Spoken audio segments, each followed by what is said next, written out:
देखते हैं हम लोग किंगडम एनिमेलिया मीन्स प्राणी जगत। तो किंगडम एनिमेलिया को हम लोग the kingdom of multi cellular consumers भी बोलते हैं। ऐसा क्यों बोलते हैं? क्योंकि इसमें क्या है, सारे कैसे होते हैं, बहुकोशिकीय होते हैं और उपभोक्ता होते हैं, मतलब अपने भोजन के लिए किसी अन्य पादप या किसी अन्य जीव पर आश्रित रहते हैं। क्लियर है? तो हम लोग सामान्यतः कुछ लक्षण देख लेते हैं, जैसे कि वो मल्टी सेल्यूलर होते हैं मीन्स बहुकोशिकीय होते हैं। कोशिकाएं कैसी होती है?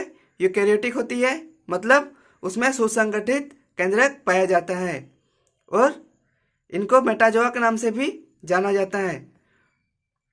इसमें 2 किंगडम जितना एनिमल्स था, सारे एनिमल्स इसमें आते हैं। इस किंगडम में जीवों की सबसे अधिक संख्या और विविधता पाई जाती है। मीन्स किंगडम एनिमेलिया में क्या है कि इसमें जो नंबर ऑफ ऑर्गेनिज्म है या फिर जीवों की सबसे संख्या जो है वो सबसे अधिक इसमें पाई जाती है और विविधता भी इसी में पाई जाती है। विविधता का मतलब डाइवर्सिटी मीन्स तरह तरह के प्राणी। क्लियर है? किंगडम एनिमेलिया हम लोग अभी लक्षण देखेंगे। हम लोग को पता है किंगडम एनिमेलिया को the kingdom of multicellular consumers भी बोलते हैं। कंज्यूमर्स का क्या मतलब हो गया? उपभोक्ता, मतलब जो उपयोग करे किसका? किसी अन्य जीव या किसी अन्य पादप का। क्लियर है? अभिलक्षण इंग्लिश में कैरेक्टरिस्टिक्स। क्लियर है? तो पहला पॉइंट देखते हैं अभिलक्षण का। वे कैसे होते हैं? बहुकोशिकीय होते हैं मीन्स मल्टीसेल्यूलर होते हैं। और कोशिकाएं कैसी होती है? यूकैरियोटिक होती है मीन्स कैसे? सुसंगठित केंद्रक, इसमें आनुवंशिक सामग्री खुला न होकर उसकी अपनी विशेष संरचना यानी केंद्रक में वो रहती है। क्लियर है? उनमें क्या होता है? प्लास्टिड अब्सेंट होता है और प्रकाश संश्लेषी वर्णक यानी कि क्लोरोफिल जैसे वर्णक अब्सेंट होते हैं। क्लियर है? यह आपका पहला पॉइंट है। बस उसका गुण है, उसमें क्या है क्या नहीं है वो है। ठीक है, अब नेक्स्ट देखते हैं हम लोग। कोशिका भित्ति कैसी होती है? अनुपस्थित रहती है।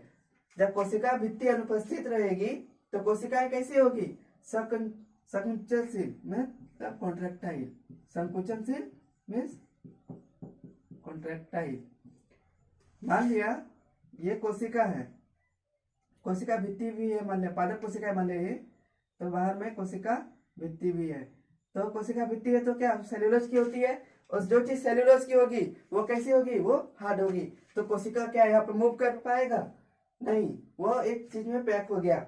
माने सपोज दैट आप अभी फ्री है तो आप मतलब समझ लीजिए कि आप में भी कोशिका भित्ति नहीं है। जनरली ऐसे सच में नहीं है, लेकिन सपोज दैट हम लोग मान के चलते हैं कि आप में कोशिका भित्ति नहीं है, तो अभी आप फ्रीली मूव कर पा रहे हैं, दाएं से बाएं इधर उधर कहीं जा पा रहे हैं।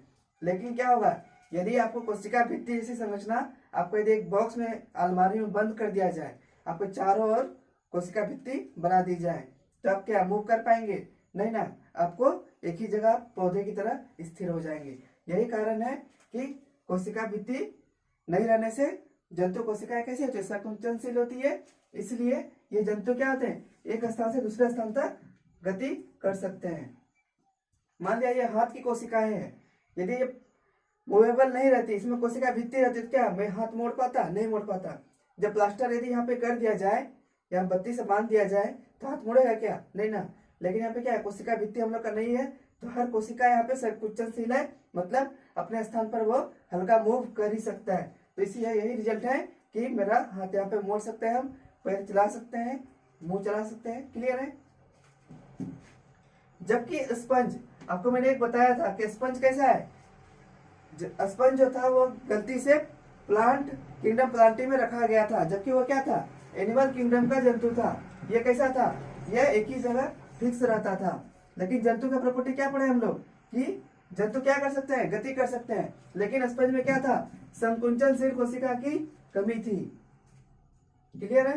तो इसी कारण से वो गति नहीं कर पाता है। और वे अवृंत होते हैं या सेसाइल होते हैं। अवृंत या सेसाइल का मतलब ये हो गया कि इसमें डंठल जो है, डंठल नहीं पाया जाता है। क्लियर है?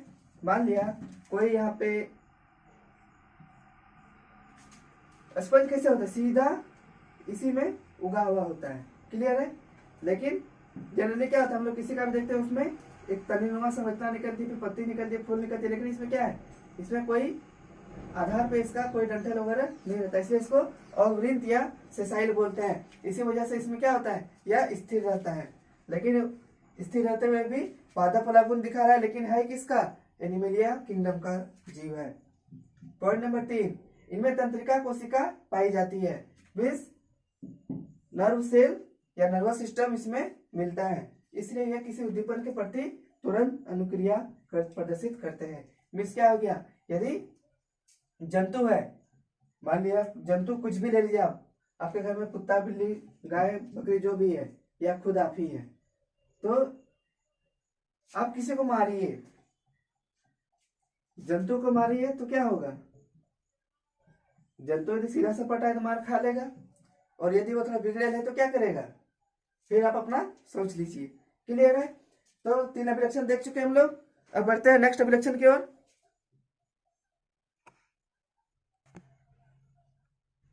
किंगडम एनिमेलिया में अधिकांश जंतुओं में अंगतंत्र स्तर की संगठन होती है, परंतु उसी में कुछ निम्न स्तर के जंतु है, उनमें उत्तक स्तर के संगठन पाई जाती है। इसका क्या मतलब हो गया, हम लोग को पता है कि शरीर की सबसे छोटी संरचनात्मक एवं क्रियात्मक इकाई means smallest structural and functional unit is the cell. मतलब कोशिका क्या है, शरीर की सबसे छोटी संरचनात्मक व क्रियात्मक इकाई है।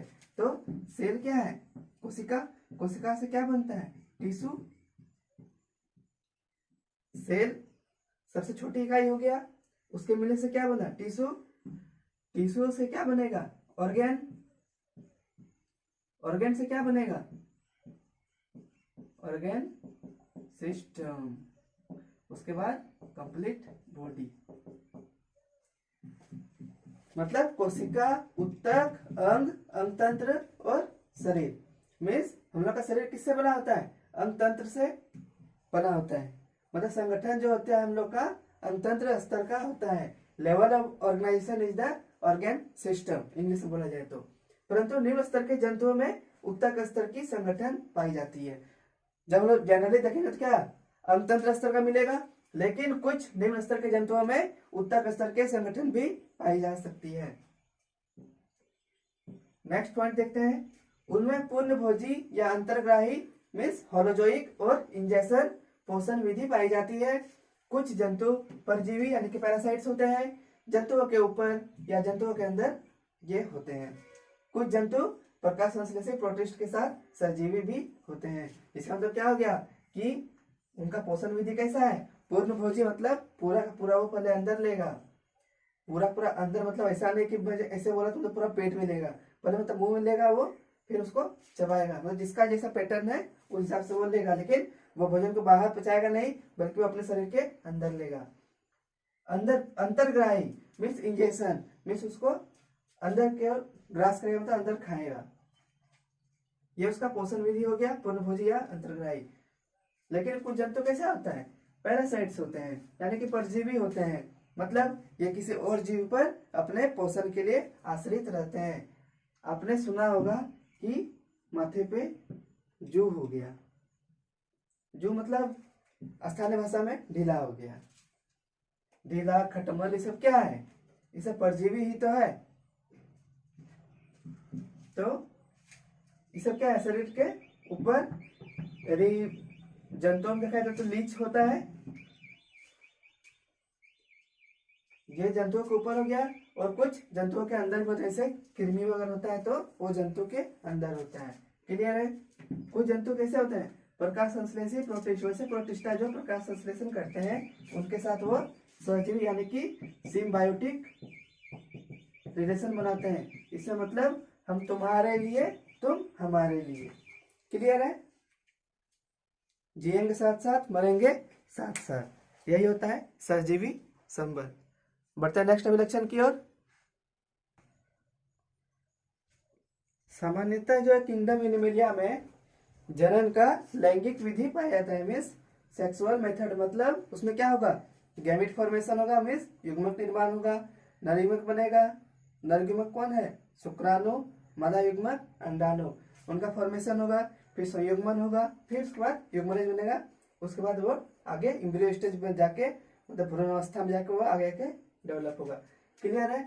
मीन्स इसमें क्या है, सामान्यतः लैंगिक जनन पाया जाता है, लेकिन कुछ निम्न स्तर के जंतुओं में पुनर्जनन यानी कि रीजेनरेशन या पुनरुत्भवन भी बोलते हैं इसको,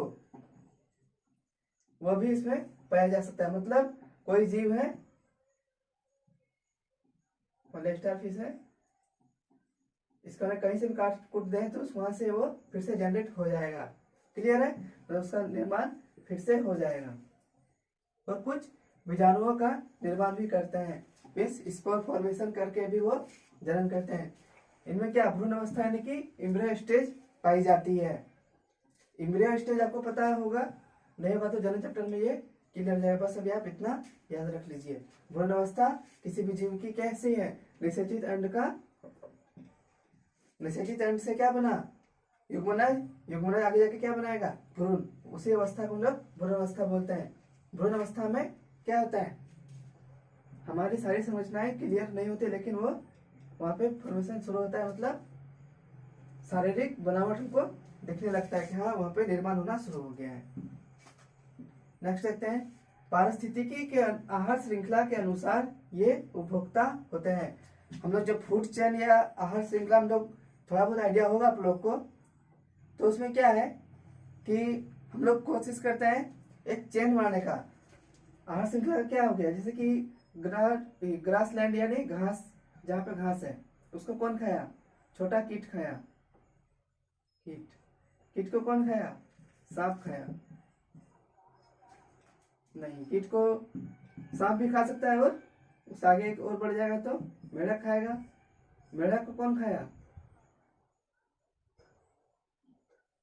कीट को खाया मेढक, मेढक को सांप, सांप को चील। तो क्या हो गया, ये एक श्रृंखला हो गया। तो सबसे नीचे जो रहा है क्या कर रहा है, खुद से भोजन बना रहा है, अपना प्रोडक्ट दे रहा है वो, तो क्या हो गया, ये मेरा उत्पादक हो गया। उत्पादक में प्राय हमारा कौन आता है, प्लांट्स आता है। तो ये सारे क्या हो गए, ये किंगडम एनिमलिया के हो गए। ये कैसे हो गए, उपभोक्ता, मतलब अपना वो भोजन किसी और, भोजन के लिए किसी और पर निर्भर कर रहे हैं। तो पारिस्थितिक के आहार श्रृंखला के अनुसार ये कैसे होता है, प्रकृति में ये उपभोक्ता होते हैं। मतलब इसमें क्लोरोफिल जैसे वर्धक नहीं पाए जाते हैं, इसलिए ये अपना भोजन स्वयं नहीं बना सकते, इसलिए क्या करेंगे, ये किसी और पे अपने भोजन के लिए आश्रित रहेंगे। वही ना बात है। यदि आप मान लिया अभी आप नहीं कमा रहे हैं तो क्या करते हैं आप घर वालों से पैसा लेते हैं। क्लियर है?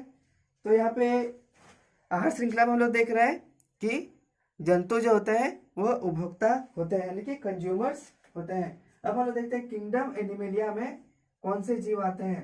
एग्जाम्पल, स्पंजेस, स्पंज जो आपको बताया मैंने अभी, निडेरियंस, इसका सी है शुरू का, ये ब्रैकेट नहीं है, सी है, निडेरियंस होता है।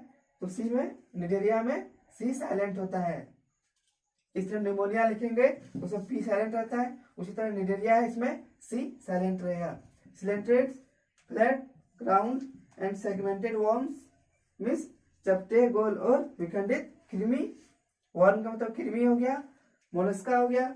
मोलस्का हम लोग ये सब चीज अभी आप बस एक बार आप बस इंट्रोड्यूस हो जाइए कि हाँ ये सब है। इसका बारे हम लोग फुल डिटेल से पढ़ने वाले हैं अभी, मतलब अभी इस चैप्टर में पूरा डिटेल्स जाएंगे। ऑर्थ्रोपोड्स, इसमें क्या होता है, ऑर्थ्रोपोड्स में ज्वाइंटेड लेग्स होते हैं, मीन्स जुड़े हुए पैर रहते हैं,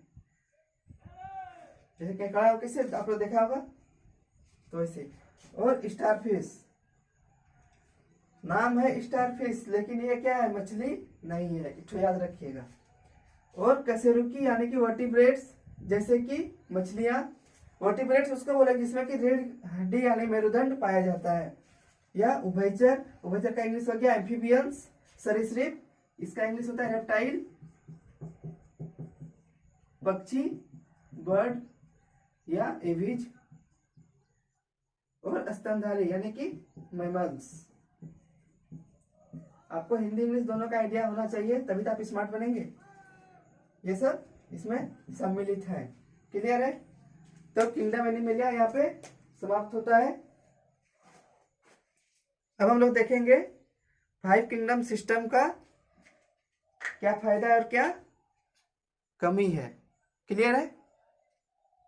एडवांटेजेस और डिसएडवांटेजेस देखेंगे। क्लियर है।